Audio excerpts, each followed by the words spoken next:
تو میں ان کو یہ بات بتانا چاہتا ہوں کہ جب 2018 میں ایک سلیکشن ہوئی پی ٹی آئی کی حکومت میں، جب اس وقت کی اپوزیشن نے الیکشن ماننے سے انکار کیا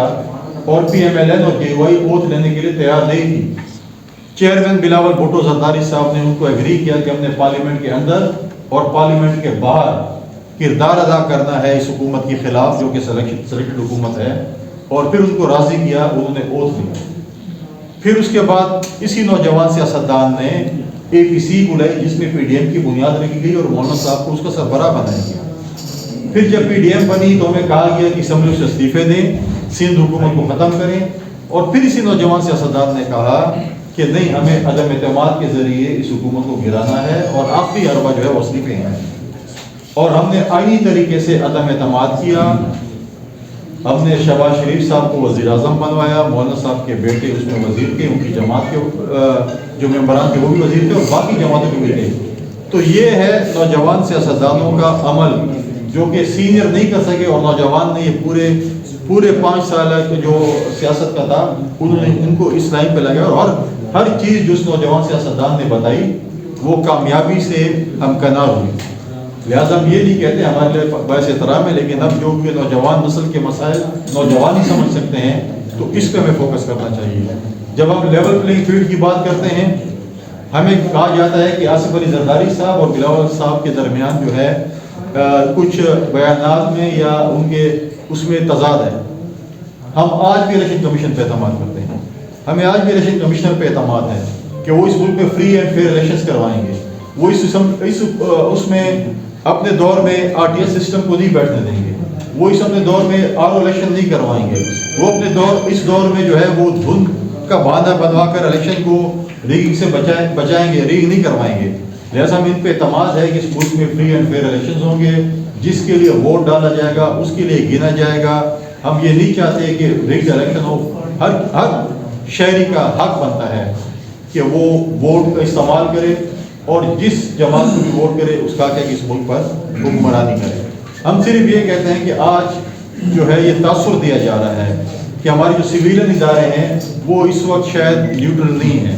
ہمارے آنریبل کا جو ہمارے نگراں وزیر اعظم ہیں ان کو اس کی طرف دیکھنا پڑے گا۔ ہم یہ کہتے ہیں کہ 2017 یا 18 میں جو چیز پی ٹی آئی کے چیئرمین کے لیے غلط تھی وہ آج میرے لیے بھی غلط ہے اور کسی اور کے لیے بھی غلط ہے۔ جب وزارت خارجہ سے ایک ہائی کمشنر ایک سابق وزیر اعظم کو سی آف کرے گا لنڈن سے، اور پنجاب میں سویلین ادارے ان کو ایک آپ پروٹوکول کہیں یا سہولت کاری کہیں وہ کریں گے تو سوال نشان اٹھیں گے۔ کیا وہی چیز اس سابق وزیر اعظم کے ساتھ ہو رہی ہے تو 5 سابق وزیر اعظم اس ملک میں اور بھی گھوم رہے، کیا ان کے ساتھ بھی ہو رہی ہے؟ تو ہم کہیں گے برابری کی بنیاد ہے۔ اگر نہیں ہے تو پھر ہم سمجھیں گے کہ یہ سہولت کاری ہو رہی ہے اور اس پہ نگراں وزیر اعظم کو دیکھنا پڑے گا۔ جب گورنر ہاؤس میں پنجاب کی ٹکٹوں کی میٹنگ ہوگی، پنجاب کے گورنر ہاؤس میں باولپور ڈویژن کی میٹنگ ہوگی تو سوال تو اٹھیں گے کہ کیوں ہو رہی ہے۔ پاکستان پیپلز پارٹی کو ماضی میں لیول پلینگ فیلڈ نہیں ملے۔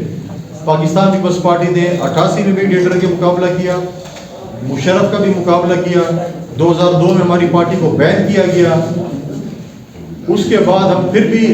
سنگل لارجسٹ پارٹی بنے، پھر نیب کو استعمال کر کے پیٹریوٹ بنائی گئی اور کوشش کی گئی کہ اس طریقے سے ہماری حکومت نہ بنے، لیکن ہم نے لیول پلینگ فیلڈ نہ ہونے کے باوجود بھی ہم نے حکومتیں بنائی، چاہے وہ محترمہ شیخ کی حکومتیں تھیں، چاہے ہماری جب 2008 سے 13 تک حکومت تھی وہ ہماری حکومتیں تھیں، وہ ہم نے level playing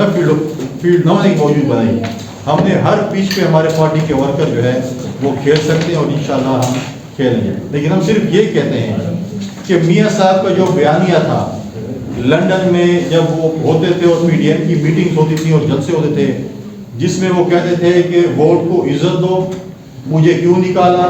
free and fair elections ہونے چاہیے، اور کہا تھا جنہوں نے میرے ساتھ زیادتی کی ہے میں ان کو گریبان سے پکڑوں گا، وہ بیانیہ پاکستان آتے ہی ختم ہو گیا۔ جو ان کا ذاتی مسئلہ تھا وہ ان کا اپنا ذاتی مسئلہ ہے، انہوں نے ماضی کو چھوڑا، مستقبل کی طرف دیکھ رہے ہیں، اچھی بات ہے، لیکن یہ جو 3 چیزیں تھیں یہ تو عوام سے ریلیٹڈ تھی، جس میں ووٹ کو عزت دو، مجھے کیوں نکالا، اور free and fair election. Pakistan آنے کے بعد انہوں نے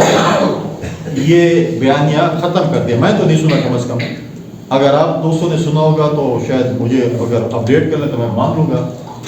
لیکن جو لوگ کمپیریزن کر رہے تھے محترمہ شہید کی واپسی کا اور میاں نواز شریف کی واپسی کا، ان کو صرف میں یہ بتاتا ہوں کہ محترمہ بے نظیر بھٹو شہید ایک ڈکٹیٹر کو للکار کے لاہور آئی تھی، اور آپ نے دیکھا تھا کہ ان کے پاس کوئی سرکاری وسائل نہیں تھے. کسی سرکاری ادارے نے ان کے لیے ٹرانسپورٹیشن کر کے لوگ نہیں لائے تھے. لاہور میں جلسہ تو ایک مینار پاکستان پہ جس طریقے سے تھا ہو گیا میاں صاحب کا، لیکن اس کے بعد وہ پنجاب میں نکلنے سے قاصر ہوئے. پھر انہوں نے کراچی سے مہمان بلائے، ان کا رخ کیا، پھر وہ خود بلوچستان گئے. ہم صرف یہ کہتے ہیں کہ ہر کسی کا جمہوری حق ہے اتحادی جماعتیں بنانے کا، اتحاد بنانے کا. جو لوگ کہتے ہیں ہم پنجاب کلین سویپ کر رہے ہیں، انہوں نے آج تک پنجاب میں کنونشن نہیں کیا، عوام میں موجود نہیں ہیں، اپنا بیانیہ عوام میں نہیں لے کے جا رہے ہیں. اور وہ سب سے پہلے انہوں نے، ہم کہتے ہیں وہ سلام اس پہ ڈالا جن کے اوپر جب ہم نے ان کو اتحادی بنایا، انہیں ہمیں ووٹ کیا، تو ان کے متعلق ان کے کیا حالات تھے. جب بلوچستان عوامی پارٹی نے یوسف رضا گیلانی کو ووٹ کیے تھے تو اب میاں نواز شریف صاحب، شہباز شریف صاحب، مریم نواز صاحبہ اور ان کی لیڈران کی تقاریر اٹھائیں کہ انہوں نے کیا کہا تھا. چلو ہم مان لیتے ہیں، نہ مانتے بھی مان لیتے ہیں کہ آپ نے جو کہا تھا اگر وہ سچ ہے، آج وہی بات سچ ہے کہ آج اس میں کوئی یو ٹرن بھی ہے. ہم اس وقت بھی نہیں مان رہے تھے، لیکن اگر آپ کی بات ٹھیک تھی اور آپ جو باتیں، آپ کا بیانیہ ٹھیک تھا، تو پھر آپ اس بیانیے پہ قائم ہیں کہ آپ نے بیانیہ چھوڑ دیا بلوچستان عوامی پارٹی والا.